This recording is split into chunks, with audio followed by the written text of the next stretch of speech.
Egaan daawwattoota keenya turtii booddee walitti deebineerraa oduu qindeessiteef Daraartuu guddaa galateeffannaa. Egaan waa'ee ija keenyaa kaasnee walii wajjin dubbanneerra.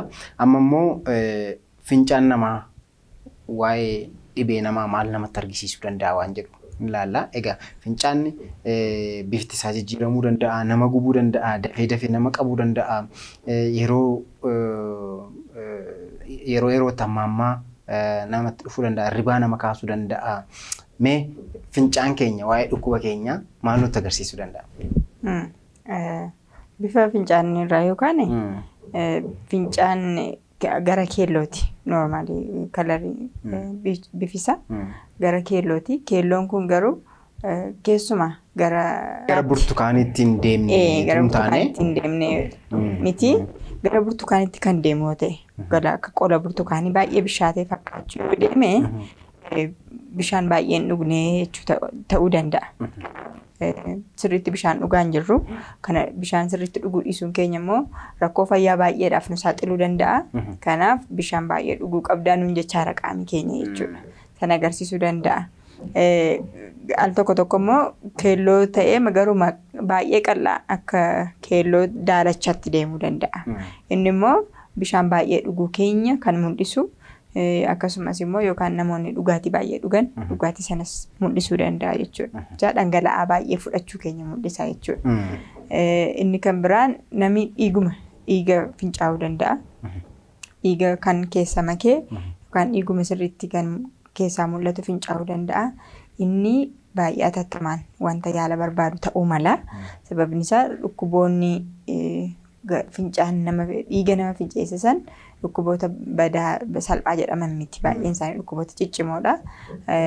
Dhukkubuma qaama keessa wal gahaadha hamma kaansarii afuuffee fincaaniitti ta'uu waan danda'uuf dhiiga fincaa'inaan namni tokko keessumaa nama balaa wayiirra ga'e miti yoo ta'e balaan namarra ga'e namni dhiiga fincaa'uu danda'a. Balaan namarra ga'e miti taanaan garuu dafee ilaalamuu barbaachisuu danda'a. Sun dhibeen fayyaa kan biraan jiraachuu isaa mul'isuu danda'a jechuudha. Fincaan namaa gara bunaa fakkaachuu dhaquu danda'a. Gara bunaa kaama. Bifa bunaa kaama. Wanta Coca-Cola fa'aa fakkaachuu danda'a. Inni irra caalaatti tokko gara dhooftuu keessa rakkoo ta'uu danda'a yookaan immoo paankiriyaasii qaama jedhamu biras rakkoon jiraachuu danda'a. Kanaaf afuuffee hadhooftuu biraa kaasee hamma dhaqee marrummaan keenya keessatti hadhooftuun dabalamutti rakkoon yoo jiraate gidduu sanarras haa ta'u karaa sanarras karaa hadhooftuun irra dhangala'u sana ujummoo sana fa'aa keessa rakkoon yoo jiraate akkasuma paankiriyaasii jedhamu rajijiidha natti fakkaata afaan Oromootiin. Rajijii sana wajjin rakkoon yoo jiraate fincaan keenya gara bifa Coca-Cola fakkaachuutti deemuu danda'a jechuudha. Kana himuu danda'a bifti fincaan namni fincaa'u. Waanuma dhiiga arganiif garuu balaa guddaan jechuun dhibee cimaan qaba yookaan kaansariin qabadhanii yaaduun barbaachisaa miti. Garuu namni kamiyyuu wanti uumamarraa adda ta'e tokko yeroo argamu mana yaalaa dhaqanii ka'umsa isaa maali kan jedhu qorannoo barbaachisa isa jedhuma hubachiisuuf. Egaa tokko immoo gara daadhii kan fakkaatu yookaan immoo waan adiin of keessaa kan qabus jiraachuu kan oomachaa'u jechuudha. Mala isaan immoo maal agarsiisu? Fincaan yeroo fincaan oomacha uuma yookaan taanaan oomacha of fedhee oomacha uuma taanaan keessumaa fincaan sana keessaa sukkaara baay'ee qaba jechuudha. Namni kun dhibee sukkaaraa qabaachuu waan maluuf dhibee sukkaaraaf qorannoo godhamuu barbaachisa. Yeroo fincaan waan akka malaa waan akka adii wajjin bahaa taanaan namni kun yookaan infekshinii ujummoo fincaanii yookaan immoo infekshinii sababa saalquunnamtiidhaan daddarban warra sexually transmitted disease jedhaman kana qabaachuu waan maluuf sanaaf qorannoo godhamuu baay'ee barbaachisaa ta'uu mala.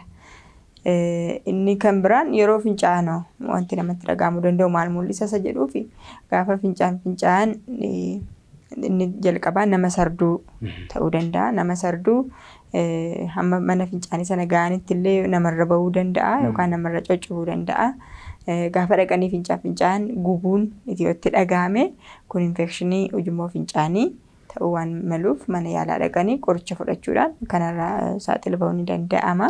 Kanarraa bilisa bahuu ni danda'ama. Namni tokko immoo amma mana fincaaniitti deddeebi'uu danda'a. Yoo yeroo kaanirraa adda dhangala'aa baay'ee fudhanne beekamaadha namni waan baay'ee dhugee baay'ee fincaa'uunsaa waan oolu miti. Garuu yeroo makaan akkuma yeroo kaan dhugnurraa amma garuu dafee mana fincaanii dhaquu barbaachisa taanaan sunis infekshinii afuuffee fincaanii yookaan ujummoo fincaanii ta'uu waan maluuf isa kanaafis qorannoo barbaachisa. Mana yaalaa dhaquun barbaachisa ta'uu mala. Namoonni immoo dhibee sukkaaraatiin yoo qabaman akkuma bishaan baay'ee dhugan fincaan baay'ee fincaa'u akkasuma amma fincaaniif ka'u halkanillee irribaa yeroo baay'ee fincaaniif ka'uu barbaachisuu danda'a. Kunis namni wanti kun mudate halkan yeroo baay'ee irribaa ka'anii fincaa'uu barbaachisa taanaan dhibee sukkaaraa kanaaf qoratamuu barbaachisuu mala dhaqanii qorannoo gochuudhaan fayyaa ofii hubachuu ni danda'ama jechuudha. Egaa fincaan keenyaanis dhukkuboota nurraa jiraachuuf malanii fi waan ta'e tokko waan xaqqaami jedhu yookaan immoo waan nutti agarsiisu wayii arguu dandeenya.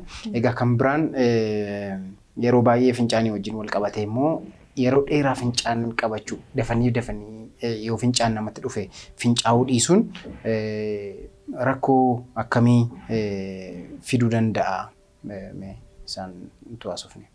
Fincaan yeroo dheeraaf qabatanii turuun miidhaa baay'eef nu saaxiluu danda'a. Silumaasaa namni ga'eessi tokko fincaan naqabeera jedhee kan itti dhaga'amu yeroo itti dhaga'amu sana gara leetiroo walakkaa gara miliilitirii 500 qabaachuu yeroo ga'uuti afuuffee fincaanii keessa yeroo amma sana ga'uuti namatti dhaga'ama. Dhukkubbiin wayii namatti dhaga'amu jalqaba. Fincaan nama qabuunsaa namatti beekama.